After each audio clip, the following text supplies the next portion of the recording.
African ആനകൾ ലോകത്തെ ഏറ്റവും വലിയ ഭൂമിയിലെ ജീവികളിലൊന്നാണ്. അവ രണ്ട് പ്രധാന ഇനങ്ങളായി തരംതിരിച്ചിരിക്കുന്നു. ആഫ്രിക്കൻ ബുഷ് ആന, ഏറ്റവും വലിയ ഭൂമിയിലെ ജീവി എന്ന വിശേഷണം ഇവർക്കാണ്. ആഫ്രിക്കൻ കാട്ടാന, ബുഷ് ആനയേക്കാൾ ചെറുതും കാടുകളിൽ കൂടുതലായി കാണപ്പെടുന്നവരുമാണ്.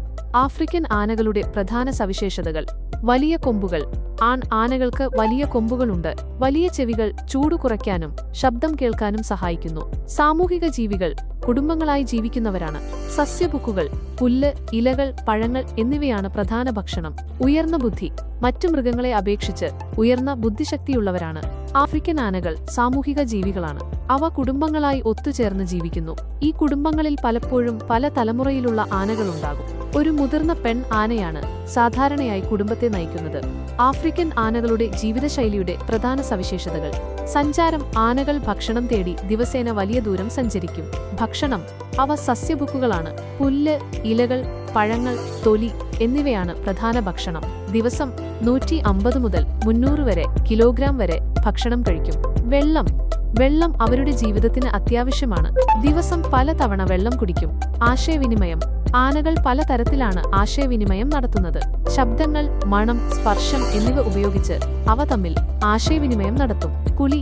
ചൂട് കുറയ്ക്കാനും പരാന്നഭോജികളെ ഇല്ലാതാക്കാനും ആനകൾ ചെളിയിലും വെള്ളത്തിലും കുളിക്കും. ഉറക്കം. ആനകൾ ദിവസം 2 മുതൽ 4 വരെ മണിക്കൂർ മാത്രമേ ഉറങ്ങാറുള്ളൂ. പലപ്പോഴും നിൽക്കുന്നിടത്തു തന്നെയാണ് ഉറങ്ങുക.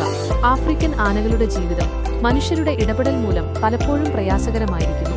ആവാസവ്യവസ്ഥയുടെ നാശം, വേട്ട, മനുഷ്യ-ആന സംഘർഷം എന്നിവയാണ് അവർ നേരിടുന്ന പ്രധാന പ്രശ്നങ്ങൾ. ആനയുടെ ആയുസ് ശരാശരി 50 മുതൽ 70 വർഷം വരെയാണ്. എന്നാൽ ചില ആനകൾ 80 വർഷം വരെ ജീവിക്കുന്നതും കണ്ടിട്ടുണ്ട്. ആനകളുടെ ആയുസ് അവയുടെ ആരോഗ്യം, ആവാസവ്യവസ്ഥ, ലഭ്യമായ ഭക്ഷണം തുടങ്ങിയ ഘടകങ്ങളെ ആശ്രയിച്ചിരിക്കുന്നു. ആനകൾ വളരെ സങ്കീർണമായ സാമൂഹിക ജീവികളാണ്. അവ തമ്മിൽ പല വിധത്തിലാണ് ആശയവിനിമയം നടത്തുന്നത്.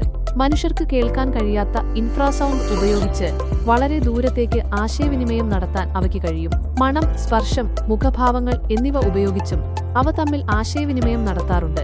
ആനകളുടെ ആശയവിനിമയ മാർഗങ്ങൾ: ഇൻഫ്രാസൗണ്ട്.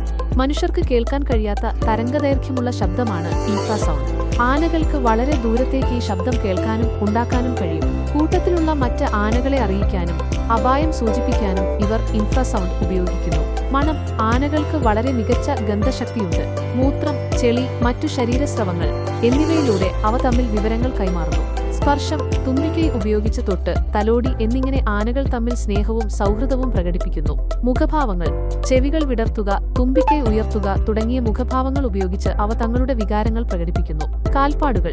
നിലത്തുകാലുകൾ കൊണ്ട് അടിക്കുന്നത് മൂലം ഉണ്ടാകുന്ന കമ്പനങ്ങൾ ഉപയോഗിച്ചും ആനകൾ തമ്മിൽ ആശയവിനിമയം നടത്താറുണ്ട്. ആനകളുടെ ആശയവിനിമയത്തിന്റെ പ്രാധാന്യം: അപായം സൂചിപ്പിക്കൽ, ശത്രുക്കളുടെ സാന്നിധ്യം, പ്രകൃതി ദുരന്തങ്ങൾ തുടങ്ങിയ അപായങ്ങൾ മറ്റുള്ളവരെ അറിയിക്കാൻ ആശയവിനിമയം സഹായിക്കുന്നു. ഭക്ഷണം കണ്ടെത്തൽ. ഭക്ഷണത്തിന്റെ ലഭ്യതയെക്കുറിച്ചുള്ള വിവരങ്ങൾ പങ്കുവയ്ക്കാൻ ആശയവിനിമയം സഹായിക്കുന്നു. ആനകളുടെ ആശയവിനിമയം വളരെ സങ്കീർണവും രസകരവുമാണ്. ഇത് അവയുടെ സാമൂഹിക ജീവിതത്തിന് അത്യന്താപേക്ഷിതമാണ്.